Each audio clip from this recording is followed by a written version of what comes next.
ThaBoxingvoice.com, live here with the one and only Jarrett Hurd. Listen, man, we just seen you get a nice 6-round TKO over JoJo Dan. Very tough, experienced veterans, been in the ring with numerous names, Selchuk Aiden, Kell Brook, you know, a bunch, even Kevin Bizier. What was your thoughts on your performance, and what do you think you gained out of this performance? I think my performance was good, you know. Like you said, JoJo Dan, he was a crafty veteran, so you know, me going in there and getting a 6-round stoppage was a big statement for me. Now, obviously, the stoppage was something we were expecting you to get, being as though JoJo Dan was a 147-pounder moving up to face you at 54.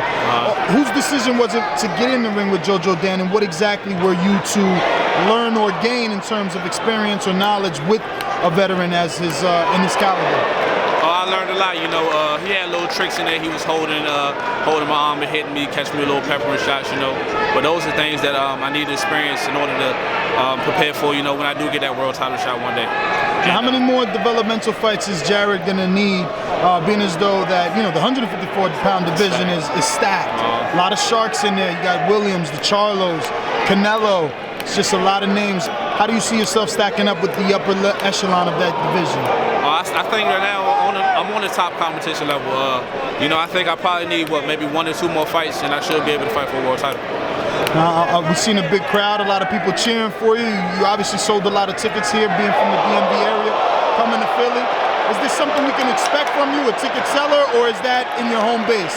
Oh yeah, you can definitely expect a ticket seller. You know, people love stoppages and knockouts, and me getting in the ring, my last 5 fights was a stoppage, so hopefully the crowd likes it and continue to have a big fan base. Now, when you were in the ring with JoJo Dan, you were doing kind of a bit of a shoulder roll, sometimes catching his overhand right with your left glove. Was it just that he didn't have the power to bother you and you wanted to walk him down? Because at times, you know, you had your hands down and you probably took more shots than the critics are going to want you to take.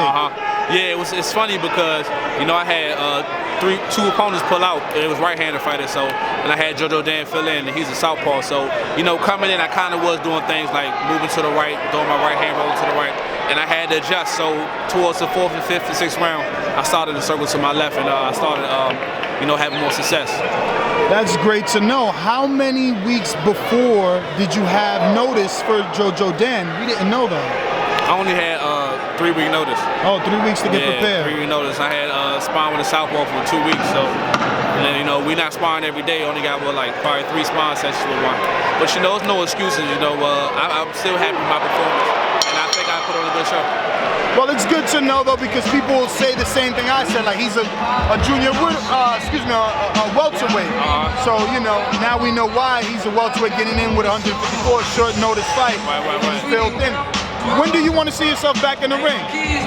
Sometime next year, hopefully in February or March, you know. I'm trying to get right back in, you know. I don't like any long layoffs. Sometimes I do get them because it's hard for me to find opponents, but hopefully I can get right back. All right, Jarrett, well, thank you very much. Any social media for your fans out there that aren't following can do so? Oh, yes, you can follow me on Instagram at Swift_Jarrett Hurd. And you can follow me on Twitter at Swift_J Hurd. All right, thank you, man.